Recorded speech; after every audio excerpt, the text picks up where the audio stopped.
eu vou pedir para você se apresentar. Pode contar seu currículo inteiro, todas as Olimpíadas, todos os mundiais, pode falar tudo. Não, mas isso só se você perguntando, vou sair falando. Vou perguntar. Ah, tá bom. Vou perguntar.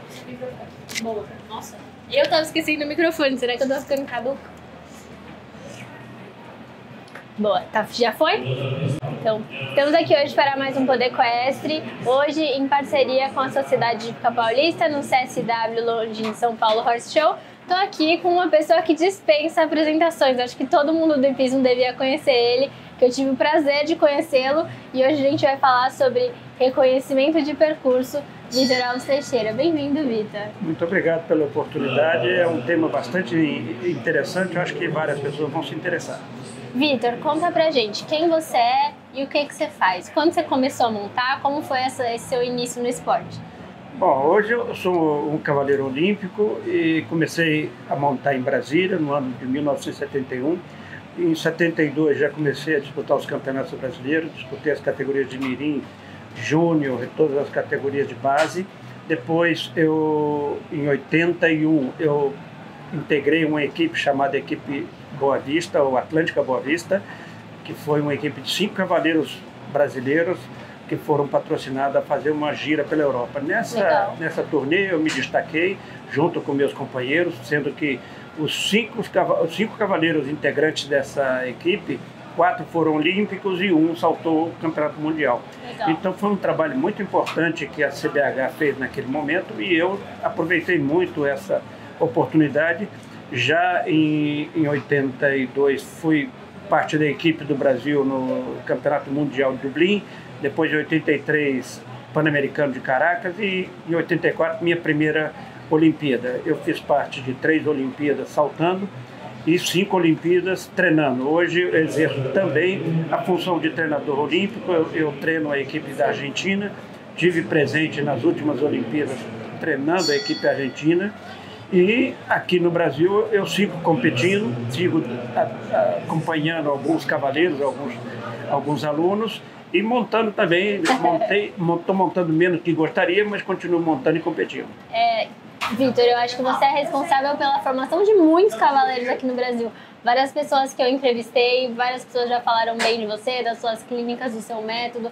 Eu acho que você é um cara que tem o dom de transmitir esse conhecimento todo, essa bagagem toda, né, que você adquiriu ao longo dos anos aí. Tem alguma história que você passou nesse meio tempo em todos esses lugares que te marcou? Para você ser um bom instrutor, não basta apenas você ser campeão. Você tem que gostar do que faz, ter paciência e ter uma didática boa para que você possa transmitir aquilo que você está querendo transmitir para os seus alunos. Eu tive a oportunidade nos concursos internacionais que eu participei pelo mundo, pela Europa, Estados Unidos, pegar um pouco da equitação de cada país. Então eu fiz a minha própria equitação, meu próprio método, misturando um pouco da equitação americana com a equitação europeia, nos principais países que eu competia, França, Bélgica, Alemanha, Suíça, Holanda, etc. Então eu consegui juntar tudo isso e nas minhas participações para poder transmitir isso para os alunos. Eu tenho a história que eu tenho para contar que algumas Olimpíadas eu já tive na equipe do Brasil visualizando quase que a equipe completa de cavaleiros que passaram pelas minhas clínicas. É um dado bastante gratificante porque a gente vê que o método está dando certo.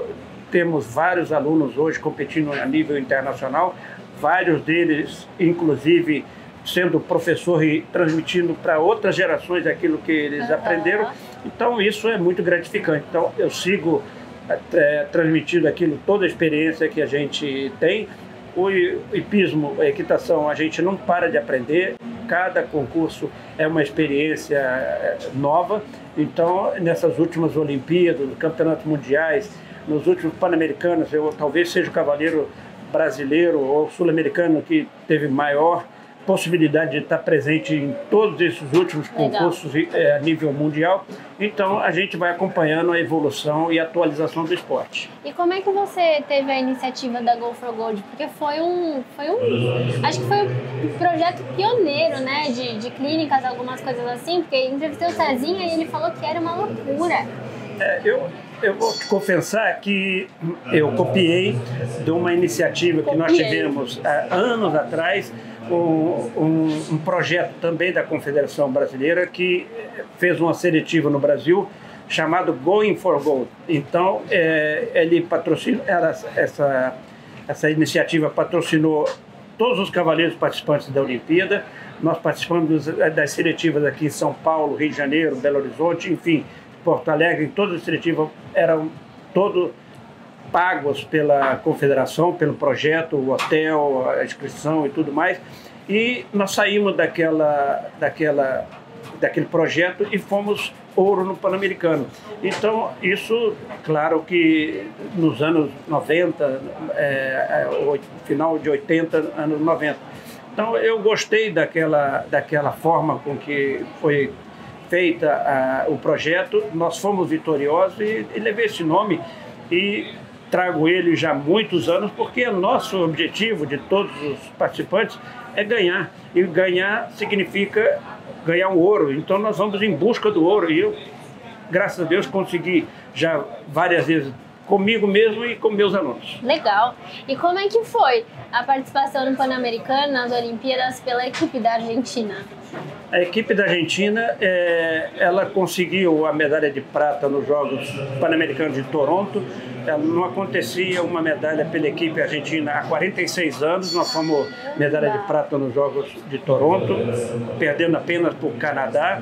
Depois, no Pan-Americano seguinte, nós fomos o Pan-Americano de Lima, fomos uma medalha de prata individual, perdendo apenas para o Marlon, um cavaleiro renomado, cavaleiro brasileiro, talvez um dos melhores da atualidade. Então, a cada participação nossa, a Argentina está batendo recorde e superando as expectativas. Nas últimas Olimpíadas também, nós fomos 7º lugar em Tóquio, não na última, mas na penúltima em Tóquio, ficando logo atrás do Brasil, que foi colocado em 6º lugar. Legal. Então, todas essas participações internacionais da Argentina animaram muito a equitação, me deixa muito feliz para a gente estar conseguindo o nosso objetivo. Então, já é uma parceria de longa data que vocês vêm fazendo uma melhoria contínua. Eu já tenho 20 anos, não consecutivos, mas já tem mais de 20 anos, e agora eles me entregaram também as categorias de base. Estamos fazendo um trabalho também com as categorias de base de mirim, pré-júnior, júnior, young rider, etc., para a gente tentar levantar como um todo, assim como o Brasil hoje ocupa a hegemonia da equitação sul-americana. Nós estamos tentando também levantar um pouco e se aproximar um pouco do Brasil, que já é detentor de inúmeros títulos a nível sul-americano. Legal. Agora que a gente já contextualizou um pouco de quem é o Vitor, quais são as habilidades dele, vamos para a parte prática. Um bom reconhecimento, ele faz diferença no percurso e na performance do atleta? Totalmente. A experiência é fundamental para um bom reconhecimento. O bom reconhecimento, ele começa com a pergunta da característica da prova. Você tem que entrar para reconhecer a pista consciente e sabedor da qual a característica da prova que você vai disputar. Sabendo isso, você vai identificar, se for uma prova de cronômetro, onde vai ser os momentos que você vai ganhar tempo, se for uma prova de desempate, aonde estão as dificuldades técnicas com que o armador pensou em colocar para os competidores. É muito importante fazer essa leitura, porque eu sou armador de pista pela própria atividade de clínica. Eu me interesso e gosto da função de armador de pista. Então, nós, armadores de pista, e o armador que a gente está enfrentando, ele teve muito tempo para pensar nas dificuldades, nos temperos, nas perguntas que ele colocou no percurso. E às vezes a gente tem 15 minutos para identificar isso.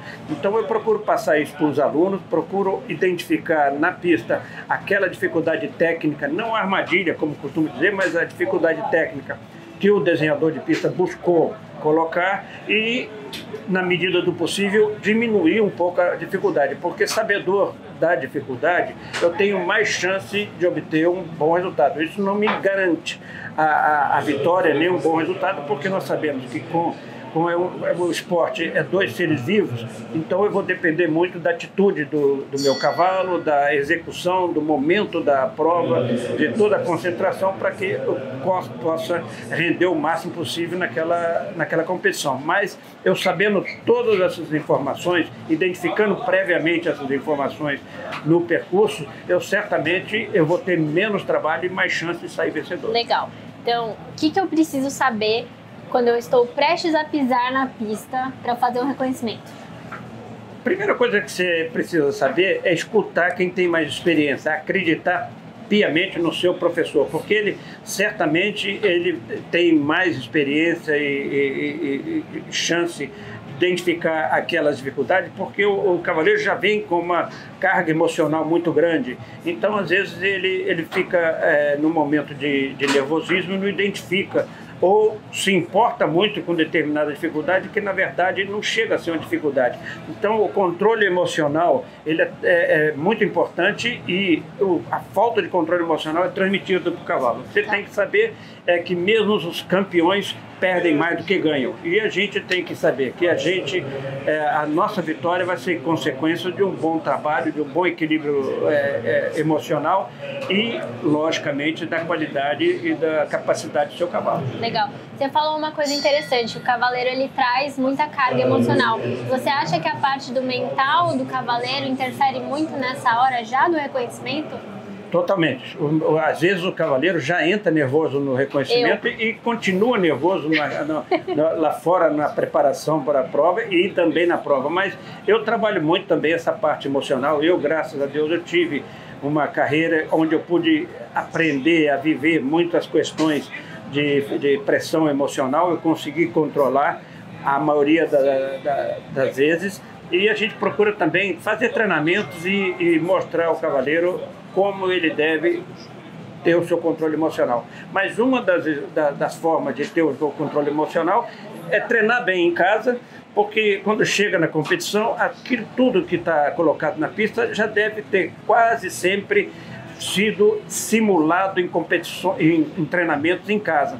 E a gente tenta passar que aquilo nada mais é do que um teatro com mais cores, mais música, mais flores, mas a questão técnica é tudo aquilo que a gente já treinou e não colocar o cavalo e o aluno acima de suas possibilidades. Então, Entendi. Normalmente a prova, se você está bem inscrito, você consegue e deverá fazê-la com facilidade. Então, eu ia te perguntar se tem algum treino específico que pode preparar a gente para eventuais perguntas que o armador faz durante um percurso numa prova, mas acho que você já respondeu essa pergunta.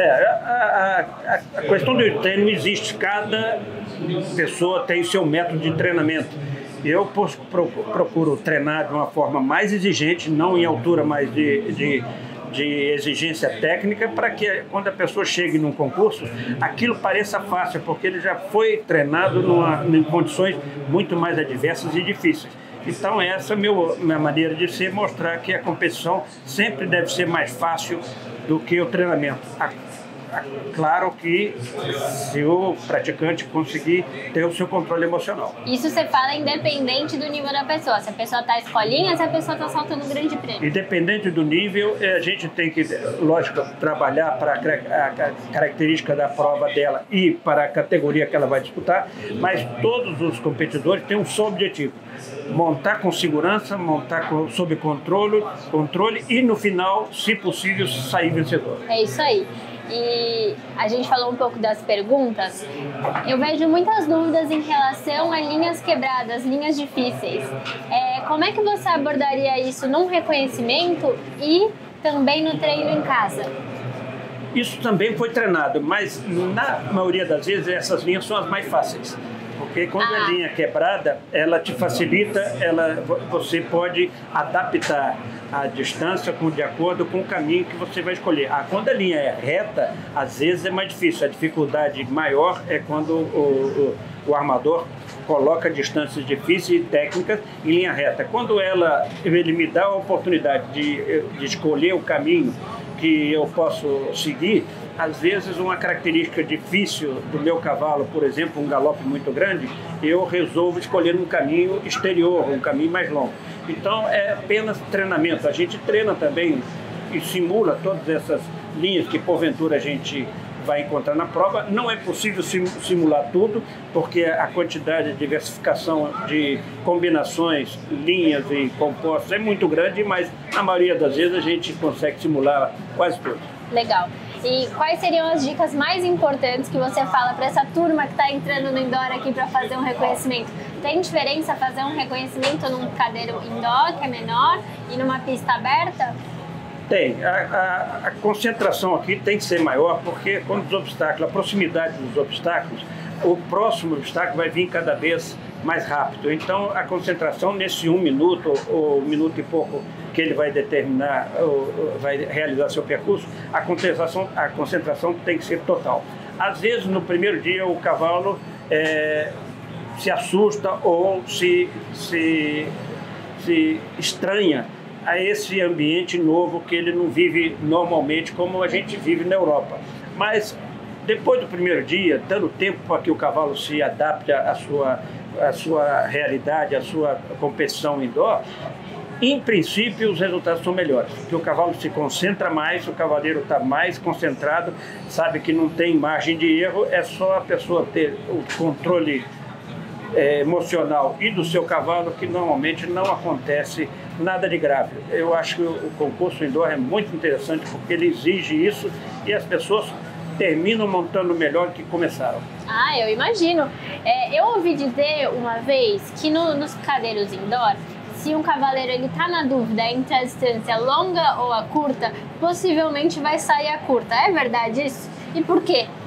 Eu não entendi bem sua pergunta, mas você falou sobre distância longa e curta. Uhum. O cavalo ele tem que estar preparado tanto para uma dificuldade como a outra. O que a gente costuma dizer é que no indoor, os armadores colocam a distância um pouco mais curta do que são colocadas no exterior. Era isso Isso não tem problema nenhum. A gente já preparando para vir para o indoor, a gente costuma reunir um pouco mais nossos cavalos, ter consciência dessa distância e não há problema nenhum. O cavalo de competição tem que estar pronto tanto para distâncias longas, médias e curtas. Então, nós temos que enfrentar, mesmo porque um percurso bem armado, ele deve ter o equilíbrio em todas essas distâncias. Um percurso aqui não vai ser diferente, eu tenho certeza que os percursos não vão ser todos armados com distâncias curtas. Sim. Vai ter momentos que o cavalo também vai poder provar a sua capacidade em distâncias longas. Então, o cavalo que está aqui presente, ele deveria ter sido treinado e o cavaleiro tem que ter consciência que o cavalo é capaz de solucionar todas as dificuldades que ele vai enfrentar. Legal. Vitor, muito obrigada pela sua participação. Queria agradecer também a Hípica Paulista por ceder o lugar, ceder o espaço para a gente fazer essa entrevista maravilhosa aqui. Aposto que depois de te ouvir, vai passar lá no telão, todo mundo vai ficar super atento nas suas dicas, porque eu, com certeza, mudou a minha percepção. Porque eu não imaginava das linhas quebradas. O que acontece é que tudo aquilo que é previamente conhecido não nos garante a vitória, não garante uma boa performance, mas ajuda muito. Por quê? Porque nosso esporte é o único esporte que reúne dois seres vivos juntos, dotados de reflexos e vontades próprias. Então, o cavaleiro, com a experiência, saberá identificar alguma possível mudança do cavalo e transformar isso em uma boa atuação também. Maravilhoso. Muito obrigada, Vitor. Obrigado a você.